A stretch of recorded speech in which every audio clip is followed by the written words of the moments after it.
Tapos doon yung, akala ko may ano doon. May lalakaran. Pasyalan.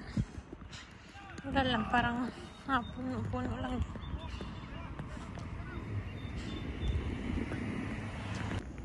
Let's go on this side.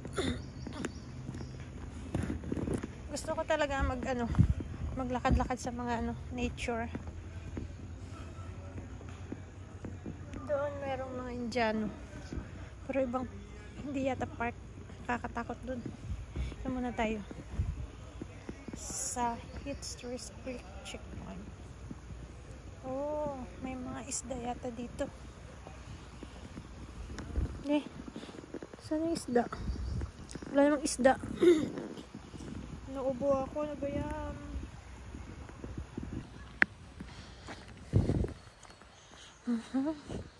Oh, football naman dito. Ewan ko saan yung nila. Yung park talaga na Ganda, no? Ganda ng puno na yan. Exercise din to eh.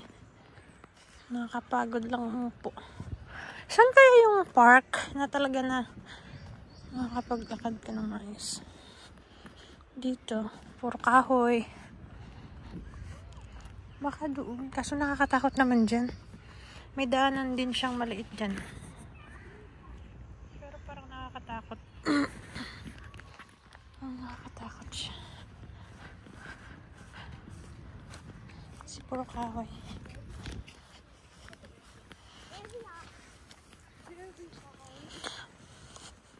Wala namang magandang view.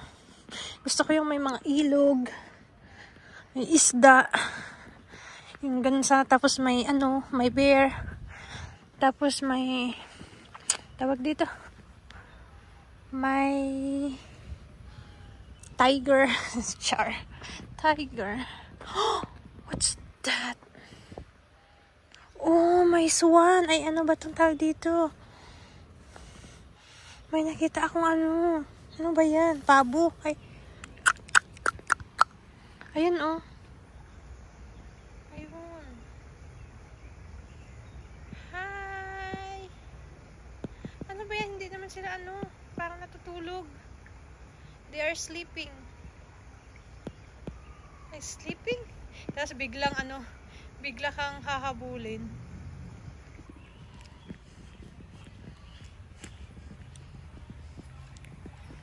Punta tayo dito. Oh, may ilog. Tabi-tabi po. Baka may dito, may engkanto. Pero wala naman.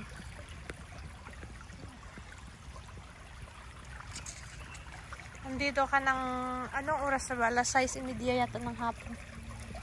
Ang cute. Diba?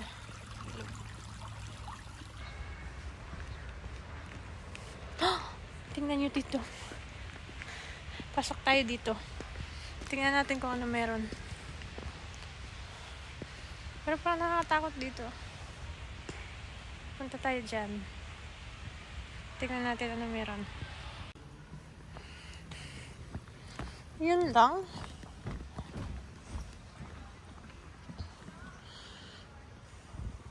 Parang ilog.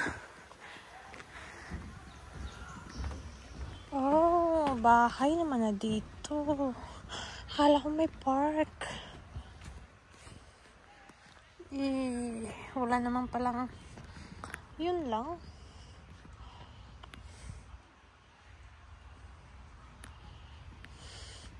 Akala ko gusto ko yung may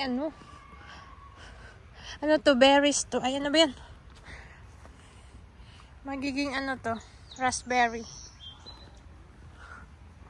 Balik tayo kasi wala na. Yan to lang dito eh.